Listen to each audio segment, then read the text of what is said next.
Hey, Sam, thanks for doing this again. Hey, Felipe was just named one of the semifinalists for the Comeback Player of the Year.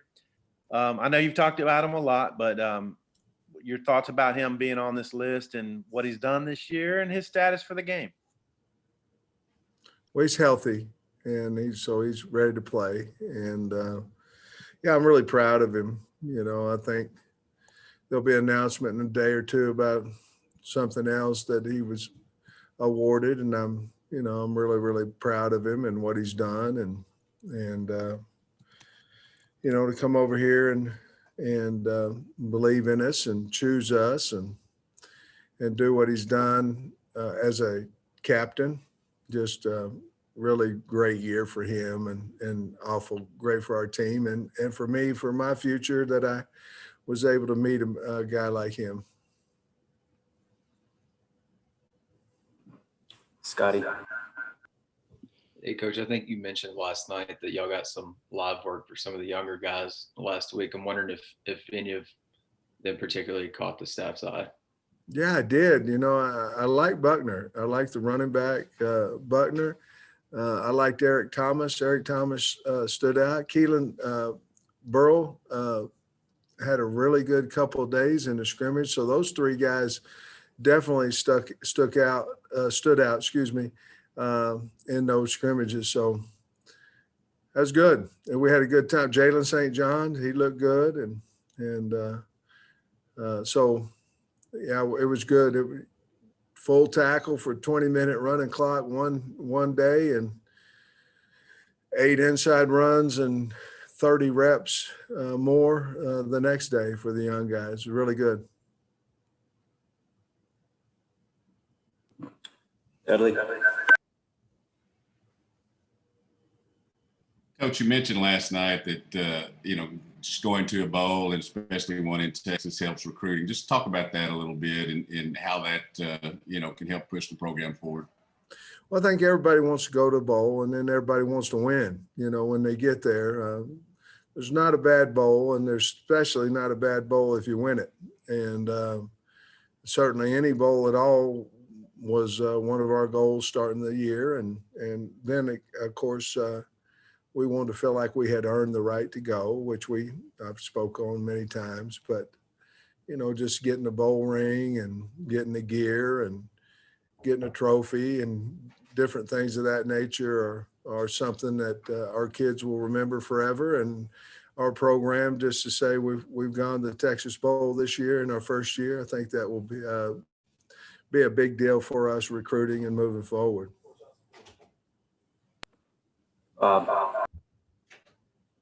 Sam, if you've had a chance to look at some TCU film, I know they had several guys make all Big 12 on defense, and then I know, Dugan, he's a big comeback story too, coming back from some medical issues. Just what do you think of the quarterback and then their defense?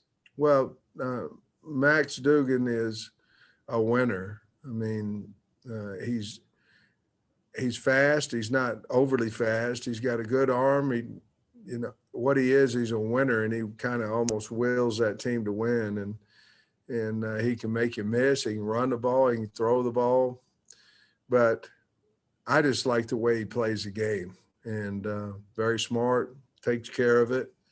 He's their leading rusher as well. So just a really solid, really good player. Defensively led by Wallow, their linebacker, but they do a lot of disruptive things up front, a lot of movement, a lot of blitzing, a lot of line stunts.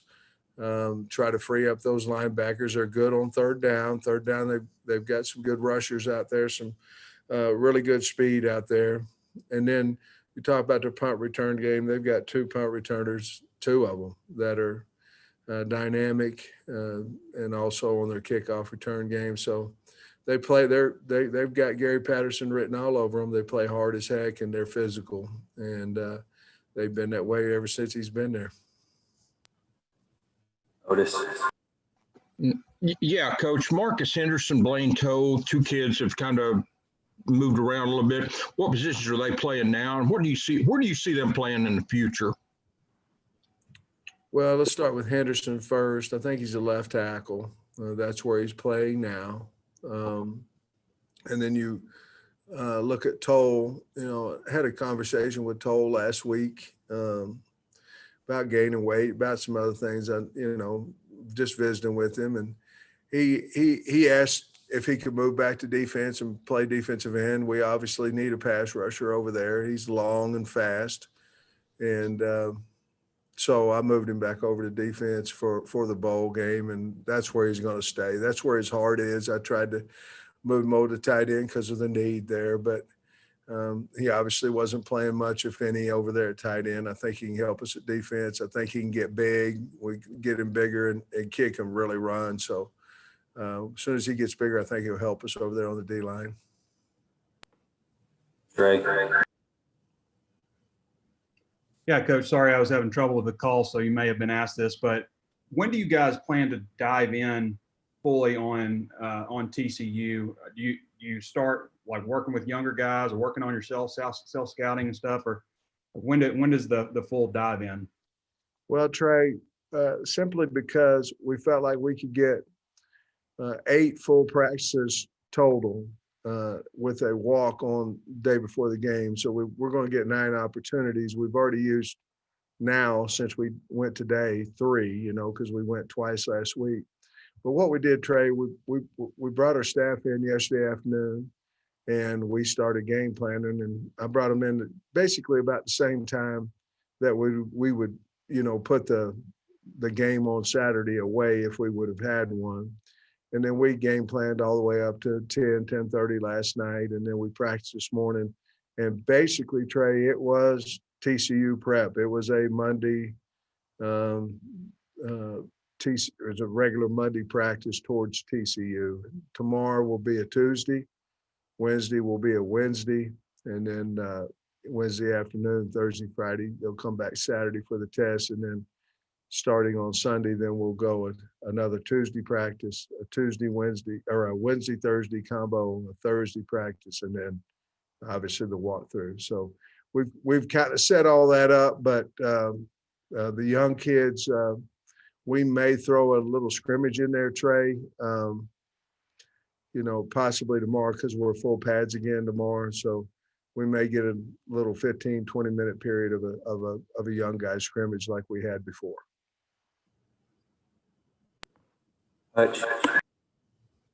Sam, you mentioned that Felipe is healthy, but I was wondering if you could maybe give an update on some of the other guys that have been banged up. Grant Morgan, Noah Gatlin, Miles Slusher, KJ Jefferson, anybody like that? Well, just simple as I can say it, we're healthy. Excuse me. We're healthy. Gatlin still is a question mark. And I think everybody else, unless they, got hurt for the season, will be available for the bowl. Jacob. Sam, your introductory press conference was, I guess, at this point, a little over a year ago. Just throwing the COVID season out the window for a second, 3 SEC wins, getting to postseason football. Now with just 1 game to go, how would you rate your first year as Arkansas's head coach? Well, I'm ecstatic to be the head coach at Arkansas. I'm disappointed that we didn't have more wins. Obviously, there's a top 4 in our league right now, and with LSU being obviously year in and year out, and Auburn up there too. But there's a top 4 that's in the, top 9 in the country, and then the other 6, we went 3-3 against, losing to Auburn, and losing by 2, 2, and 3. Certainly, if we'd have come away with another win or 2, we feel a lot better about where we're at. But I like the kids. I like the work ethic they have. I like my coaching staff. I think the program's headed in the right direction. Certainly, if we can get some of these guys that are seniors to come back and help us again one more year, I think we'll really like where we're at after year 2. I am very, very pleased that we're able to play in postseason. The kids were excited about it yesterday, and certainly you could see that in practice today. But I think we're headed in the right direction. We're certainly,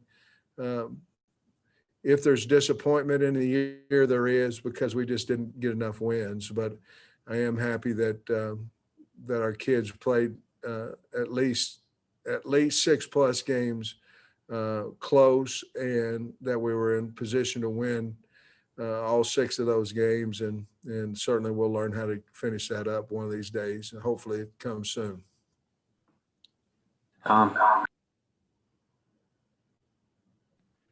When it comes to roster management, when would you like the decisions from the seniors to be done by? And do you have some commitments from some guys that you know are going to come back? Yeah, I have at least 4 right now that I know are coming back. I don't want to put that out there because I'm going to try to get them all to do it at the same time, to be honest with you. But then there's another few that I'm going to talk to. You know, the agents are kind of vultures out there, you know, and they basically, you know, a lot of them tell the truth. A lot of them say what you want to hear. And so we've done our work with the NFL scouts, and we have 3 or 4 guys here that we're going to talk to about what their positioning is according to the 10 to 12 teams that we've gotten information from. And then they'll have a decision. I'd like to have that honestly before they go home on Wednesday, simply because, you know, I think our kids trust me, and I'm going to tell them exactly what the guys said. And, you know, because I don't want them going home without talking to me and then getting calls from agents and telling them they're 4 rounds higher than what they really are. And I'm not saying all agents are that way. I don't mean that, but you know, they want them, so they're going to be as positive as they possibly can. And I'm in the truth business. Dudley. Scotty. I'm good, Kyle. Thanks. You know me, I always got some questions. Sam, I'm sure you've had vultures in the best possible use of the word. But I did. But hey, getting back to TCU a little bit, I guess Thomas and Hodges was a Pro Football Focus All-American. I know Andrew loves that because he's a Pro Football Focus guy. And then their defensive end, I guess Kari Coleman, there was a Big 12 freshman of the year. He's got 15 tackles for losses. Those 2 guys in particular, if you studied up on them a little bit, what your thoughts are? Well, they're fast. They're slippery. They can get on the edge. They play, again, them and the other guys on defense, they play extremely hard. And, you know, they in the Big 12, there's, you know, quite a bit of throwing, even though TCU's leading the Big 12 in rushing at 214 yards per game on the ground. I don't know if they still are, but at one point they were. And they're a running football team. They just do it out of spread. But those guys are fantastic players. We'd love to have them on our team, you know, but they're good football players. Does TCU look kind of like an SEC team? I mean, I know the Big 12 is a more wide open league, I guess, although the SEC is getting that way. But does TCU kind of remind you talent-wise of an SEC team? Oh, yeah. I mean, you know, they're very talented. They're quick and fast and do, you know, move on the D-line or O-lines. It must average about 310 pounds. They've got a big offensive line and a good offensive line. So certainly, and of course, they're skilled players, you know, in the Big 12 and SEC, whatever, but they got outstanding skill and outstanding speed on their team. They got 2 punt returners that are really good. Coach. Sam, you mentioned Henderson earlier. I don't know if he's been dressed out the last few games. Has he been banged up, or what's his health status? And then also, do you have any update on Julius Coates' status? Coates will be out for the bowl, and Henderson is back. He was injured, but he's back, ready to go. Trey. Yeah, Coach, I was curious, is there any of these guys, you talked about some of the young players, is there anybody you could see maybe emerging, maybe as a starter for you guys next year that maybe just needed to add more weight this season or more size? Yeah, that's a great question. I mean, you know, everybody develops differently. You know, I've been very fortunate to have 3 first-round guys that redshirted on the O-line. They redshirted and end up getting drafted in the first round. So everybody develops a little slower than others or a little faster than others. So, you know, I like the Henderson kid. I like St. John's. Both those guys on the offensive line. Of course, obviously KJ, I mean, we've seen him, but Malik Hornsby, I think that's going to be a really good battle at quarterback in the spring, along with some of the younger guys we brought in. But you're asking about current players on our team. Unfortunately or fortunately, however you want to look at it, a lot of the young guys are playing on defense right now, so, but Kari Johnson's a guy that's going to help us. And so those guys are the ones that come off the top of my mind, just real quickly, briefly. Kyle. Hey, Coach, for those of us with a sports cast on Thursday and Friday, what does Christmas look like in the Pittman household? Any traditions or anything?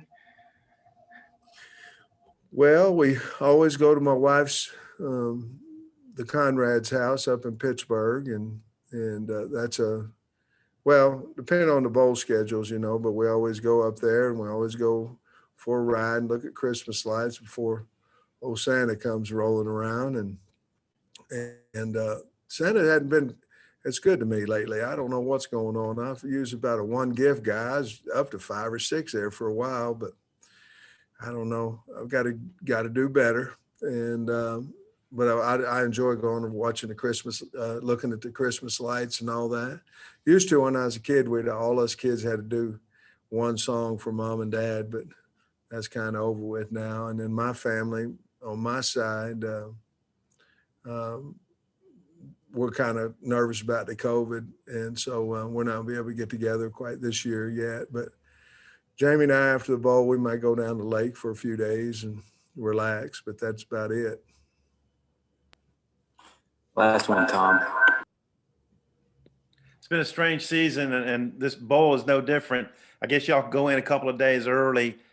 I know it's a bonus for the seniors and stuff, but how do you think they're going to feel about the situation surrounding not as many banquets or maybe any banquets and things like that? Has anybody expressed any reservations about going to a bowl? On our team? Yeah. No. Guys, and again, I don't ever mean to lie to the press. I mean, I may not tell you something, but sometimes I say something in here and then 15 minutes later it changed, but I have no indication that anybody's not excited to go to the game and that our entire football team will go there and play the game. And just what will it be like, without the normal bowl fanfare, I suppose? I don't know. We're going down 2, instead of one day before, we're going down 2. We're going to try to give them some type of a bowl experience, in the COVID world as much as you possibly can. We're certainly not going to be able to eat dinner with the opponent and all that kind of stuff. And the other thing too is we're coming back immediately after the game. And then normally in a bowl experience, if you play a night game, you usually spend the night there and come back the next morning. But I'm nervous. Obviously I should be about COVID and, in our bubble, we feel like we're pretty safe because we test all the time. Not to say that you can't get it in our bubble, but we test all the time, and just going out on the town down there in Houston or staying there overnight and going down there, just too much risk. But we are going to have a team activity 2 nights before the bowl, just us, have a little fun with it. And then of course the night before we're going to be able to go to the movie. So we always go to the movies before a late game the next day. So we'll be able to go to the movies. So we'll have basically 2 team functions together, and we'll be wearing our bowl sweats and all that. So surely they'll feel good about it. Thanks, Coach. Jamie, come here. Come on, let's wish him. Before we go, Jamie and I want to wish somebody something. Put your face in there. Merry Christmas, Merry everyone. Christmas, everybody. Hey, y'all been good to us. We appreciate you. Thanks, Coach. All right.